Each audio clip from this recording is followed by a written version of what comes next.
বগুড়ার শাহজাহানপুর যেন হয়ে উঠেছে মাটি দস্যুদের স্বর্গরাজ্য। ভয় ভীতি দেখিয়ে রাতে অন্যের আবাদি জমি থেকে মাটি তুলে বিক্রি করে দেওয়া হচ্ছে ইটভাটায়, আর ধান ক্ষেতের উপর দিয়ে ট্রাকে সরবরাহ করা হচ্ছে এই মাটি। এই চক্রের অন্যতম হোতা নুরুজ্জামান সম্প্রতি থানায় হামলা করে গ্রেপ্তার হলেও এ কাজে এখনও সক্রিয় অনেকে।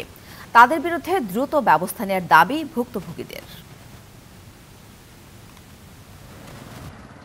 বগুড়া শাহজাহানপুর উপজেলার খালিশাকান্দির অনেক আবাদি জমি রীতিমতো পরিণত হয়েছে পুকুরে। স্থানীয়দের অভিযোগ, গেল ৩ বছরে অন্তত ১০০ বিঘা ৩ ফসলি জমির মাটি তুলে ২০টি ইটভাটায় দিয়েছেন নুরুজ্জামান ও তার সহযোগীরা। উপজেলার ঘাসিরা পশ্চিমপাড়া এলাকার স্বামী সন্তানহীন নূরবানুর অবলম্বন ছিল ১৪ শতক ফসলি জমি।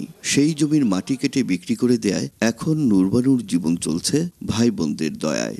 আমার জমির টাকা আমি কি করলে পাবো সে দেখ না, আপনারা বলে যান। কাউকে সামান্য কিছু টাকা দিয়ে, কাউকে ভয় ভীতি দেখিয়ে মাটি তুলে বিক্রি করে দিয়েছে এই চক্র। নুরুজ্জামান সহ এদের কেউ জেলে, কেউ এখন পলাতক। ক্ষমতার লোক লাই ওরা যেটা খুবই সেটাই হয়। দল বল নিয়ে থাকে, বোঝেন না, বাধা দিলেও সমস্যা।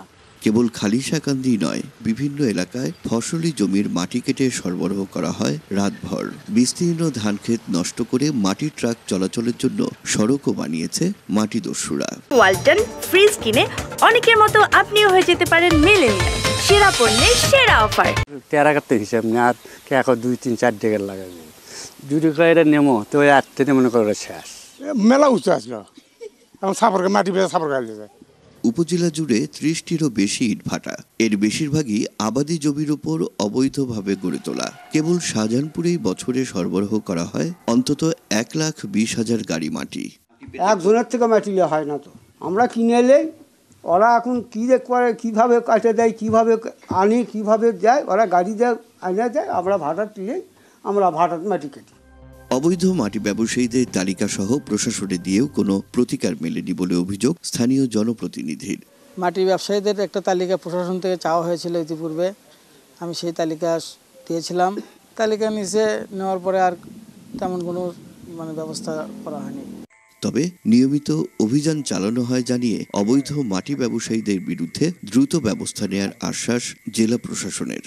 অন অ্যান অ্যাভারেজ প্রতি রাতেই আমার অভিযান হয়। একদম রাস্তা করে যেটা এই গেটওয়েগুলো আমরা বন্ধ করে দিচ্ছি। কোথাও কোথাও শতভাগ বন্ধ হয় নাই, তারপরেও যে জায়গায় বন্ধ হয় নাই সেটা আমরা বন্ধ করে দিব। রাতভর ফসলি জমির মাটি বেচে গড়েছেন অবৈধ সম্পদ, আর সেই টাকার জোরেই কখনো নেতা, কখনো সমাজপতি সেজে গ্রামে গ্রামে জবরদখল, মাদক ব্যবসা, খুন, নির্যাতন সহ সন্ত্রাসী কার্যক্রম চালিয়ে যাচ্ছেন শাহজাহানপুরের অন্তত ১৫ জন। Rakib Jewel, DBC news, Bogura.